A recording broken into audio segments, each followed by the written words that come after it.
Hey, welcome back to episode 279 of KT Confidential, the real estate podcast. Today, we're talking about how to protect yourself and make sure you don't get screwed over by a contractor. Enjoy.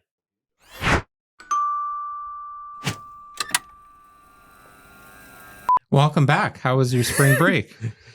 It was fantastic. Was it? Yeah. Good. So we're going to get into the topic today. Robbie's laughing at us. Going to get into the topic today. How to avoid getting screwed by a contractor. Tips for hiring contractors. Which is timely because I had a great conversation with someone just yesterday about a scenario that's horrible. And it is very timely because this is the time of year where people start wanting to get work done inside and outside of the home. Especially outside, yeah. So we're going to talk about that. But I do want to talk a little bit about grandparents today. Okay. Yes, I remember. Yes. You messed up. But if you're passionate about it, we'll talk about them. So maybe this is like a preface to a future episode. So if you're interested in us discussing this topic, leave a comment. Let us know if, yes, this is a topic that you want us to... Maybe be more specific about the topic. So the specifics of the topic is our demographic of who we do business with is generally families in their 30s, 40s, 50s, and they all have aging parents or aging grandparents that are sitting on real estate, usually their primary residence, that they've owned for years and years and years. These are people that lived with the mindset of paying off their mortgage, living mortgage free. They're very happy in their homes. They don't need anything luxurious. They like where they live. They know their neighbors. They know the convenience store owner. They don't want to move. They've been collecting stuff in their homes for years and years. We all have those people in our lives, right? You have the parents or the grandparents that you go to their homes on special occasions and you're like, why do you still have all this stuff? Why do you have a storage room full of boxes? You may not be able to convince them otherwise. So the reason I'm talking about this is we're seeing a lot of gifting happening. Grandparents and parents giving the grandkids and their kids money to be able to afford to buy real estate. The trouble is a lot of these people are very stubborn. They don't want to leave the home that they know, the home that they've loved, the home that they've created memories in, but they're getting old. I wouldn't even call it stubborn per se. I would just say they're comfortable. The thought of leaving their home they've been in for 40 years is scary and sad. Well, from our standpoint, they're stubborn and it's frustrating. I don't think so. I know stubborn. A lot of people that are getting very frustrated because their parents or grandparents don't want to take the move that they should make. Yeah. But can you think from the... Like if you're 60 plus years old, maybe 60 is a little young, but let's nowadays say... even 70s. Yeah. Let's say 70 plus. If you're retired, you really should start thinking about not having stairs as an example. Maybe. You really should think about less maintenance. Do you need to have a big lawn? Do you need to have a big driveway that you need to shovel or hire somebody? Talk about contractors. You know, some of these landscapers are pretty unreliable. We don't have snow anymore, so. Yeah, thank God. So that's just been on my mind a lot. So I wanted to air my grievance. Helping your elderly parents or grandparents downsize to either a retirement residence or like long-term care facilities. Yes. Or smaller homes, bungalows, condos, that sort of stuff. And how also the equity in those properties can help them financially. Because if they're sitting on $1 million of equity, that could easily be generating $50,000 a year in investment income, in a safe investment. Mm-hmm. And how does that help them? So if they are going to transition to some sort of other living, whether it's a condo, assisted living, a retirement residence, maybe helps them purchase a condo in Florida so they can be a snowbird and enjoy 6 months of the year down south or wherever, Panama, Costa Rica. So it's been on my mind a lot lately. So I would love to hear from our followers and listeners. Is this something that you're dealing with in your family? Is this something that's worth us talking about further? Sounds good. All right, let's get into contractors. So I would start by just telling this quick story from I yesterday. love storytelling.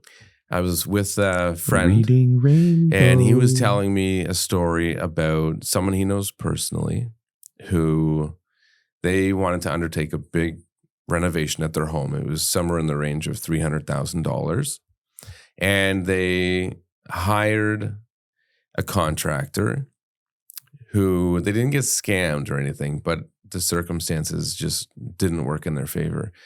They agreed to pay for the full job up front. Ooh. Yeah. Mistake number one. Yes. So they paid the $300,000. The contractor died in a motorcycle accident. Oh, shit. He used the money to buy a cottage, and then he was mortgaging the cottage To buy his motorcycle. to pay for the reno. So he had good intentions. He just died. So his intentions were irrelevant. Wow. And the estate, whoever handled the estate, didn't want to pay, right? So they're going through some legal battle now. So lesson number one, don't pay the whole thing up front. In fact, a lot of contractors now, especially ones we work with, they don't take anything up front. They'll have a schedule. A deposit is pretty common. It's very common, yeah. And then a schedule of payments as work as you hit gets certain completed. completion Thresholds. points. Yeah. Yes, exactly. That's practical. That's very fair, but never pay for the whole thing up front. So we go through this all the time. Obviously, we hire contractors for work that we need done personally. We hire a lot of contractors for work that we need done on properties we're selling, properties that we manage. We help sellers, find people to do work if we don't have them in our wheelhouse. So if you had advice to people that need to purchase or hire a contractor, what would be some of the recommendations? Well, I would definitely, and I'm not good at this, I would interview 2 to 3 people. Mm-hmm. I'm generally of the type where if I meet somebody and I like them, I'll just stick with them. But if it's a big renovation, I would probably have at least 2 quotes. And that's just to find somebody that you feel very comfortable with. You should always check, somehow find references, whether that's, I think one of the good sources for that can be like local Facebook pages, various groups, local community groups, or your local I'm going to put a town. big asterisk on that. So, but continue. There's been bad recommendations too. Some people just recommend the local guy because they want to support the local, but the local guy sucks. And we've experienced that. I'm going to tell you a story now. I'm going to interject and tell you a story because it gets me heated. Okay. And this is why I'm putting an asterisk on hiring people that are recommended through local Facebook groups, because sometimes a name will be very prevalent and that name just keeps regurgitating, and it's a name that might be recommended by people that never even used that service or that contractor. Yeah. Some people just like to be the go-to for referrals. Right. But they don't vet anybody. So about a year ago, I had a small plumbing job in my home. I needed the water shutoff valve replaced. It was one of the old turnstile, this basic $3 turnstile knob. Mm-hmm. And it started dripping, just very slowly, probably due to corrosion. And it's tucked away behind my shower in the basement washroom. And there's a cutout to access it. But in the cutout, it's very limited the amount of space you have to work with. And it limits like the space between the tiled wall and the insulation is probably a few inches, right? So it's pretty tight. And then at the same time, I figured, well, I'm going to have the plumber come in to replace the shutoff valve. This is the main water shutoff, by the way. So this is, if you're going on vacation for 3 weeks, this is what you're shutting off to make sure the water supply to the house is shut off. So I figured, okay, I'm getting the plumber in. You know, you're going to pay them a flat fee to show up. They're going to do that work. I might as well get any other work done. So one of the things I wanted to do was change the water line at the fridge in my kitchen, because the water line that the builder installed was just the copper line, and the copper line went right to the fridge. Well, the copper line is pretty rigid. I think you're supposed to use copper. So, well, that's I don't know much about plumbing, but what I did know is every time we moved the fridge out, the copper line would start to kink. And I could see the connection from the copper line to the fridge was starting to bend a little bit. You know, the connector piece where you screw it on? It was starting to bend. So I figured, if we move this fridge in and out a couple more times, there's a good chance that this is going to start to leak. And once that starts to leak, now it's going down into the floors, the finished basement, and it can quickly turn into a disaster.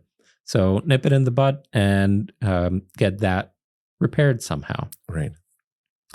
Or, at least mitigate any kind of future deterioration from it.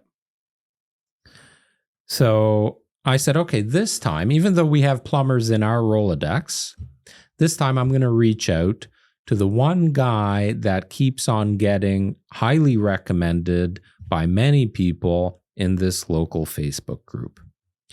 I sent him some photos and he says, yeah, no problem. I'm booked up for the next few days, but I can be there on X day next week. I said, okay, no problem. I'll wait for you. And this is while I was getting my floors replaced. Natalie and the boys went up to the cottage, so I had the home to myself so I could get all this work done. So I had it timed out perfectly. He shows up on time, when he was supposed to, all that. Goes down into the basement, into the washroom, and I showed it to him. And he goes, I can't do anything with this. And he starts getting, heated. Right. His people skills not so good. And I'm like, what do you mean? Well, if I would have known it's like this, I wouldn't have even said I'm going to do the job. I can't get in there. I can't weld in there. I can't do anything. It's a fire hazard. I'm like, okay, so what's the solution? And he just started packing up his bags and he says, I'm walking off this job. Okay. So even though so I'm like, okay, whatever. And he's just giving me attitude. I get it. You showed up and it's something you didn't plan for. But I sent you pictures and work with me. Like, what can I do? It's fucking leaking. I need to get it fixed. Does it mean opening up the wall and breaking some tile? Fine. We just need to get the job done. Nothing like that. And I still had the fridge line that needed to be addressed. Mm-hmm. And at the same time, one of the showers upstairs had a slow drip because the cartridge needed to be replaced, which happens after 10 years. Yeah, we've done a couple. Yeah. And that's a job I usually do myself. But again, I'm like, plumber's going to be there, just have him do all that. Didn't even talk to me about the other two things. Oh, wow. Literally just packed his stuff up and walked out. That was the communication. And I was infuriated. I'm like, how does anybody recommend somebody like this? So I reverted back to our go-to. I called Pro Results Plumbing, who we do a lot of business with. They do a lot of work for us, especially from the property management side. They're our go-to. They have the emergency hours and all of that. So I called the owner, Rod, and he said, no problem. I'll send a plumber over. So the next day, their plumber came over, looked at it, said, yeah, no problem. I can change this out. Put a beautiful new lever style valve in there, cleaned it up nicely, repaired everything that I needed repaired within a couple of hours. It was under what I was expecting to pay for the work, and Bob's your uncle. So sometimes on these... You should make a note of who that person is in our list of vendors so we know not to use them. Yeah. Well, that's the thing, right? But you have to go through So this is the first time I've met this person. I'm a local realtor that hires plumbers on a very regular basis. Like the amount of money between our companies and our clients that are spent on hiring plumbers, electricians, carpenters, painters, those four specifically, we're doing that kind of business all the time. If you had a good relationship with me after this visit, you did a good job, there's a very high chance you're getting a significant amount of work over the next years to come. Yeah. And Blue's opportunity, and I wanted to call this person out on that group because he keeps getting recommended.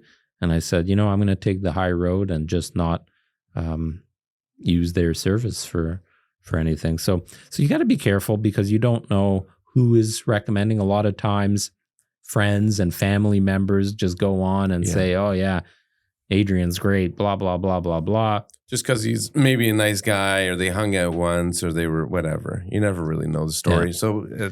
So getting two quotes, we'll go back to that. Getting 2 or 3 quotes, absolutely necessary. Yeah. Referrals from people who have used the service of the person being referred. Correct.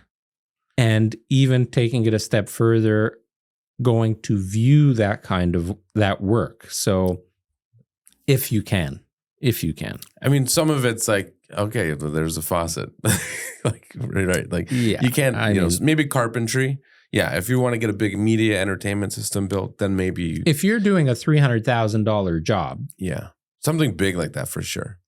So as an example, Steve Cicchetto on our team hired our good friends at Kingsgate Construction because we have sold properties where Kingsgate, we've sold a custom home that they've done. We've sold a few homes where they've done work.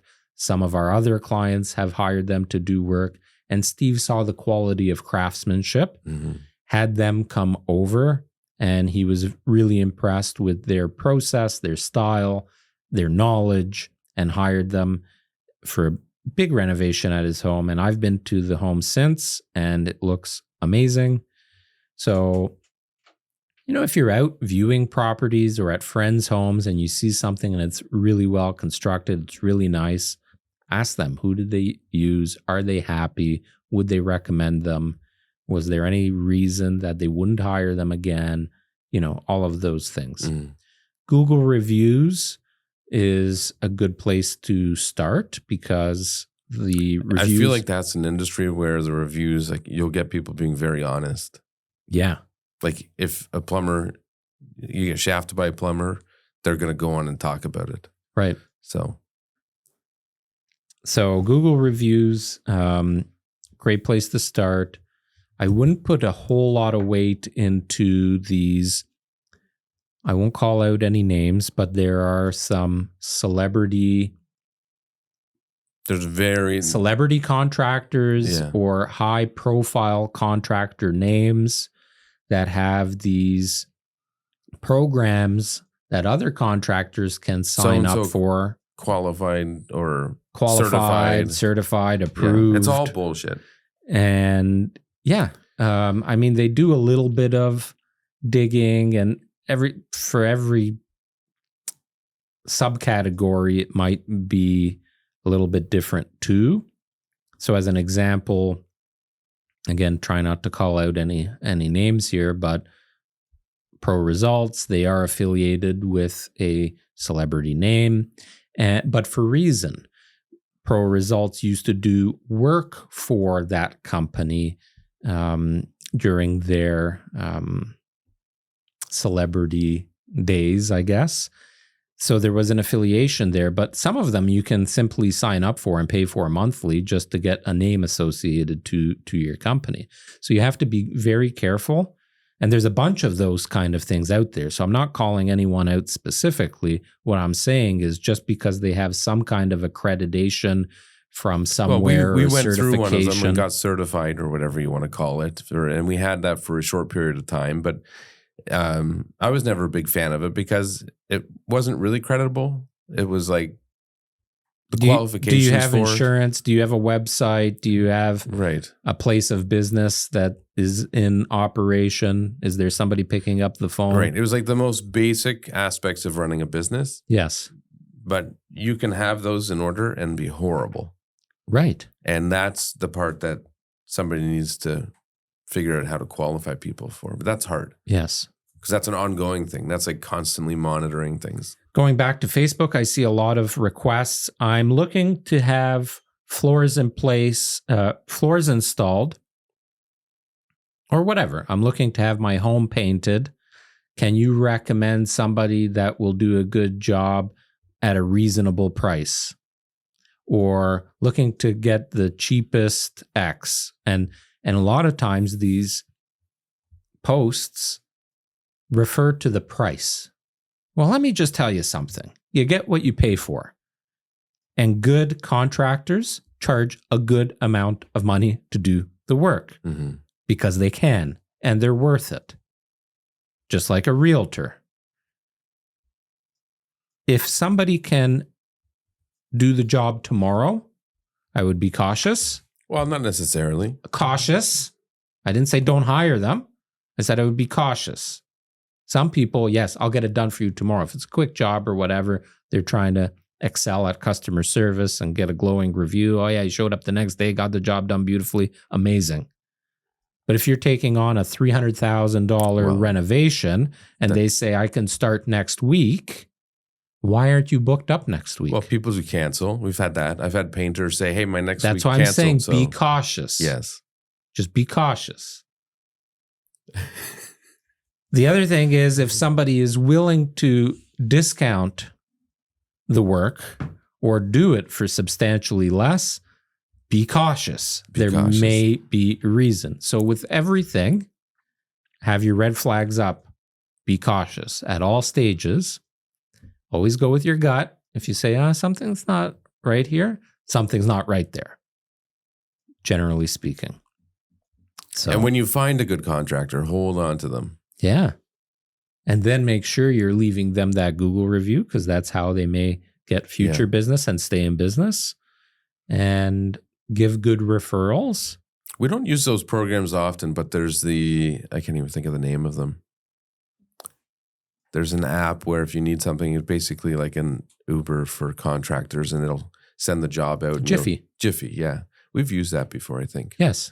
And it turned out okay. Yes. Yeah. So I wonder how they qualify and add people to their list, or if it's just they just flood it with as many people as they can find, or do they have qualifications, or do they monitor the quality of workmanship?